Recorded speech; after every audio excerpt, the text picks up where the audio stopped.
Hey guys, and welcome back. I'm Seiben here for the Aether Hub, bringing you more Magic the Gathering lore. With our journey to Amonkhet just around the corner, we all have Bolas on the brain, and why wouldn't we? Nicol Bolas is a super powerful, seemingly all-knowing, ancient and timeless elder dragon planeswalker, with the planning skills of at least 10,000 Jaces.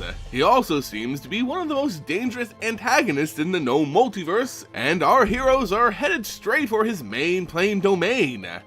Yet for all his unstoppableness and planliness, the Dragon Planeswalker himself isn't undefeatable. Quite the contrary. He's been defeated before by the Leonin Planeswalker Ajani Goldmane on the plane of Alara, stopping Bolas' dastardly plot to obtain more power from the Conflux. But even better than merely being stopped, Nicol Bolas has actually been killed in the past, and not necessarily by some planeswalker or all-powerful godly being. No, by a mortal man on the plane of Dominaria. This is the story of the man who slew a dragon emperor, the story of Tetsuo Umezawa. Before our hero was born, several hundred years in fact, Nicol Bolas detected mana ley lines on the plane of Dominaria in the region known as Madara, which seemingly met his malicious needs perfectly. There was a major crossing of blue, black, and red mana lines near the center of Madara, where its sitting Empress resided. Taking the rich source of mana for himself, Bolas killed the Empress, crowned himself God Emperor of Madara, and built his Imperial Shrine at the focal point of the mana ley lines. The citizens of Madara follow a strict caste system, and against an opponent as intimidating as Nicol Bolas, it's understandable how the people were compliant with his rule, despite how cruel he could be. Over the course of 400 years, the dragon reigned through terror, and the people grew to learn nothing outside of his iron rule. Bolas himself had grown immensely powerful from the ley lines of mana beneath his fortress, forcing him to use those very lines to tether himself to Dominaria, fearing he could crack and rupture the very foundation of the plane. Bolas would spend a majority of his time off in his own meditation plane, a pocket plane accessible from Dominaria by Bolas and skilled wizards. The God Emperor's spirit would separate from his body as he traveled to this place, allowing Dominaria to remain intact while also allowing Bolas to partially appear on the plane as was needed. Yet for constant day-to-day rule, Bolas routinely turned to his trusted servants, those he promoted to powerful positions to carry out his will on Dominaria. This is where we meet Tetsuo Umezawa, son of the clan leader Haki Umezawa. Brought up with all the perks of his family's station in life, Tetsuo rigorously trained in all manners of martial arts, archery, swordsmanship, and became a powerful mage in red, blue, and black magic. His life wasn't easy, however. He was brought up to be a warrior, a ruler of his people, a guardian of his clan, meaning he had to experience the tragedy of bloodshed early, killing his first man at the age of 15 after he stood in for his wounded father in a duel. One day, the position of Imperial Champion to Nicol Bolas became vacant, and Tetsuo sought to fill that role. To be the Imperial Champion meant you didn't just serve the God Emperor, more so you served the people of Madara, protecting them from outside threats and, if need be, the threats of a cruel, all-powerful Dragon Planeswalker. The ideal of Imperial Champion is exactly what Tetsuo wanted for his purpose in life, but obtaining that title would be no easy task.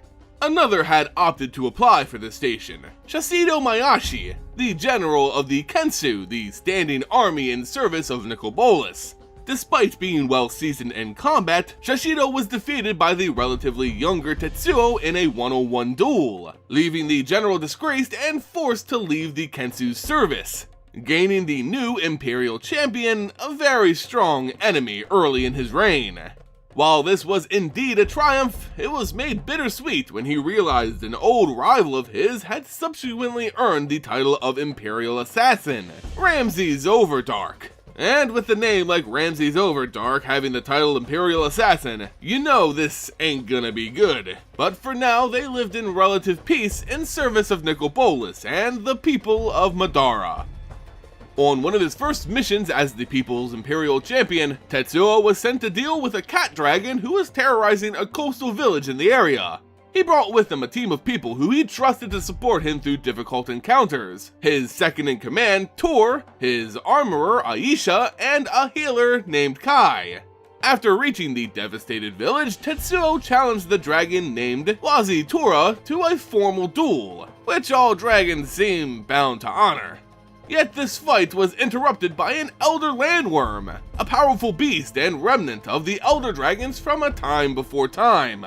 Shockingly, Wazitora helped Tetsuo kill the beast, forming a sort of understanding between the two. The Imperial Champion decided not to kill the dragon, rather brokering a deal between it and the village to serve both of their interests.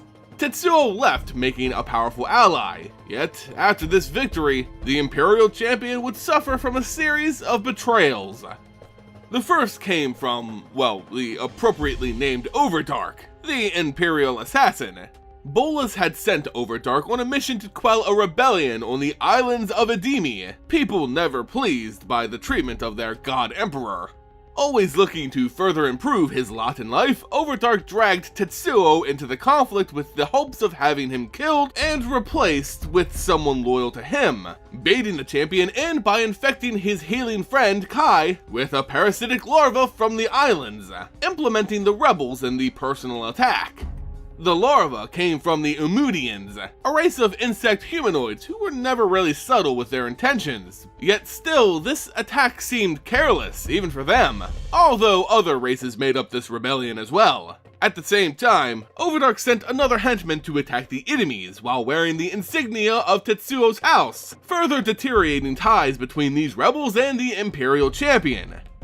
Yet despite having all the cards stacked against him, Tetsuo managed to wade his way through the deceit and treachery, eventually stopping Overdark's major plan to destroy the enemy's islands and the rebellion at large.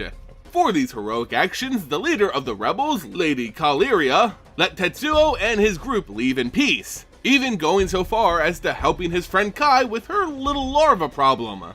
For the time being, Overdark's ambition was squashed, and while the rebellion still raged, it looked as if Tetsuo managed to sow some sort of potential peace. Of course, this failure to end the rebellion quickly and quietly frustrated the God Emperor Nicol Bolas, who was furious with both Overdark and Tetsuo. This time around, Bolas commanded his Kensu army to deal with the rebels personally, shaming Overdark by excluding him from the campaign and punishing Tetsuo by forcing him to join in the bloodshed. Tetsuo was forced to witness the Kensu's dishonorable tactics as they brutally pillaged and killed all in their path.